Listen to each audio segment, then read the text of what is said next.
ஆமா, நீயோ ஜெபம் பண்ணும்போது பாருங்க, உன் அறை விட்டு போய் பிரவேசித்து உன் கதவை கூட்டி அந்த ரங்கத்தில் இருக்கிற உன் பிதாவை நோக்கி என்ன பண்ணணுமா? ஜெபம். முதல்ல என் அறை வீட்டுக்குள்ள தேரணுமா, அப்புறம் என்ன பண்ணிடணுமா? ஏன் கதவை மூடி அந்த ரங்கம். அப்படின்னா என்னன்னா, இன்னைக்கு தேவனுக்கு முன்பாக நம்ம எதையாவது மறைக்க முடியுமா? அப்போ ஆண்டவருக்கு முன்பாக எல்லாவற்றிலும் நான் சரியாக நான் நிற்கிறதுதான். என் கதவை பூட்டிக்கிட்டு உள்ள போயிட்டு ஐயோ நான் பேசுறது வெளியில கேட்கப்படாது போல இருக்கு, அப்படி அல்ல. உள்ளாக என்ன பண்ணணும்? எல்லாம் எனக்கு இருக்க டிஸ்டர்பன்ஸ், என் பிள்ளை காரியம், இது எல்லாத்தையும் விட்டுட்டு நான் ஜெபிக்க வந்துச்சேன். யார பார்க்க வந்திருக்கிறேன்? என் தேவனை. அப்ப அந்த ரங்கத்துல இருக்கிற என் பிதாவை நோக்கி நானும் அவரு மட்டும்தான் நோக்கி என்ன பண்ணணுமா? நான் ஜெபம் பண்ணணும். அப்போ என் அந்த ரங்கத்தை என்ன பண்ணுவாரா? பாப்பாரு, உண்மைய பாப்பாரு, நான் ஜெபிக்கிற ஜெபத்தை பாப்பாரு, நான் ஜெபிக்கிற விதத்தை பாப்பாரு. அப்ப அந்த ரங்கத்தை பார்க்க என் பிதா வெள்ளிய ரங்கமா என்ன பண்ணுவாரா? நினைப்பார். 1000 பேர் இருக்கிற இடத்துல இருந்தாலும் சரிதான், என்னுடைய அந்த ரங்கத்தை என் பிதா பார்க்கிறார் என்று சொல்லி நான் இன்றைக்கு என் தேவனை தெரியப்படுத்தணும் என்ன ஜெபிச்சாலும். நான் தனியா என் அறை வீடு அப்படிங்கிறது என்னன்னா, 1000 பேர் எவ்வளவு டிஸ்டர்பன்ஸ் இருந்தாலும் இது எதையும் பார்க்காம நான் எங்க போயிட்டேன்? என் தேவனுடைய பிரசனத்துக்குள்ளாக அவரை நோக்கி என்ன போயிட்டேன்? நான் செபிக்க போயிட்டேன். அதுதான் செபம். அரை வீடோட உள்ள போயிட்டு கதவை போய் நான் வடிச்சு அப்படி இல்ல, எங்க நின்னாலும் நான் தேவனோடு இணையணும். அதுதான் நான் இணைஞ்சிட்டேன், எனக்கு கனெக்ஷன் கிடைச்சிருச்சு. போன் பண்றோம், வெறும் அடிக்குது. அடிச்ச உடனே நம்ம பேசிடுவாங்களா? எதிர்முறையில இருக்கவங்க பேசிடுவாங்களா? அவங்க வேலையா இருந்தா அவங்க படிக்க போயிருப்பாங்க. ஏதாவது என்ன பண்ணுவோம்?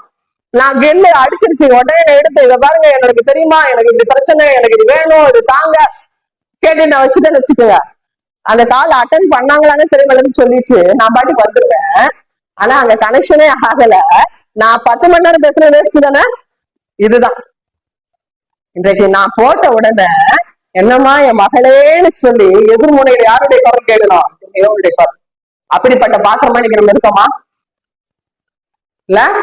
அப்ப என் இருதயத்துல அக்கிரம சிந்தை கொண்டிருந்தேன். நான் தேவன் ஜபத்தில கொடுக்க அதை திட்டமா சொல்லிட்டு கேட்க மாட்டேன்.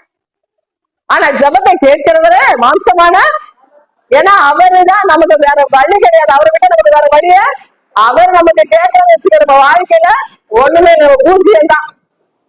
இப்ப சொல்றேன், ஆண்டவர் மட்டும் நமக்கு கேட்கலன்னு வச்சுக்கோங்களேன், பூஜ்யம் தான். எதிர்மனையில பேசுறேன் கேட்கல, ஏன் பிரச்சனை அப்படின்னு இன்னைக்கு போன் அட்டன் பண்ணல எவ்வளவு ஃபீல் பண்றோம். என்ன சொல்றது? ஏன் எதுக்கு? அதே போல இன்னைக்கு ஆண்டோட சமூகத்துல நிச்சயமா ஆண்டோடு இணைந்த தேவ பிரசனத்துல அவரோடு இருந்து அவரிடத்துல ஒரு சத்தத்தை கேட்டு எழுமனால நிச்சயம் இருக்குதா? ஒருவேளை அவர் சத்தத்தை கேட்கல, இன்னைக்கு என்னோட கனெக்ஷன் கட் ஆயிடுச்சு, ஏன் என்னுடைய தொடர்பு இன்னைக்கு கட் ஆயிடுச்சு, என்ன காரணம் அப்படின்னு எனக்கு ஃபீல் பண்ணிருக்கோமா? நாங்க போவோம், கனெக்ஷன் கிடைச்சாதான் கிடைக்காடிச்சதுதான், நாங்க பாட்டுக்கு சொல்லிட்டு நாங்க பாட்டுக்கு வந்துடும். இப்படிதான் நம்ம சொல்லிக்கிட்டே இருக்கோம். நம்மளும் கடைசி வரைக்கும் அது என்னைக்கு அது கனெக்ட் ஆகுதோ அன்னைக்குதான் என்ன ஆகும். இப்ப அந்த போன்ல கூட எடுக்கணும்னு சொல்லி ப்ளூடூத் அது கனெக்ட் ஆனாலும் நான் பேசுறவங்க கேட்கும். இல்லாட்டி நான் பாட்டுக்கு பேசிக்கிட்டு இருப்பேன். முடிஞ்ச உடனே சாம் சொல்லுவாங்க, இவ்வளவு நேரம் நீங்க பேசுனீங்க, ஆனா என்ன ஆகல, கனெக்டே ஆகல. புரியுதா? அப்ப நான் நினைப்பேன், ஐயோ 1 மணி நேரம் கொஞ்சம் கூட கனெக்ட், ஆமா அது கனெக்ட் ஆயிடுச்சுன்னா பேசுறது எல்லாம் என்னாயிரும்.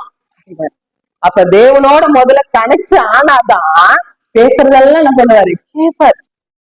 அப்படியா என் மகளே, என் பிரியமே, என் ரூபவதியே, உன்னுல பழுது ஒன்றும் இல்ல, நீ என் இருதயத்தை கவர்ந்து கொண்டாய். உன்னத பாட்டுல வாசிக்கிறோம்ல, என் நேசர் என்னுடையவர், நான் என் நேசருடையவர், என் பிரியமே, என் ரூபவதியே, உன்னுல பழுது ஒன்றும் இல்ல, என் இருதயத்தை நீ கவர்ந்து கொண்டாய். நீ வரும்போதே உன்னை பார்ப்பதற்கும், நீ வரும்போதே என் இருதயத்தை கவர்ந்த உண்மை புரியப்படும்படியாக நீ இருக்கிறேன்னு சொல்லிட்டு யார் சொல்லணும்?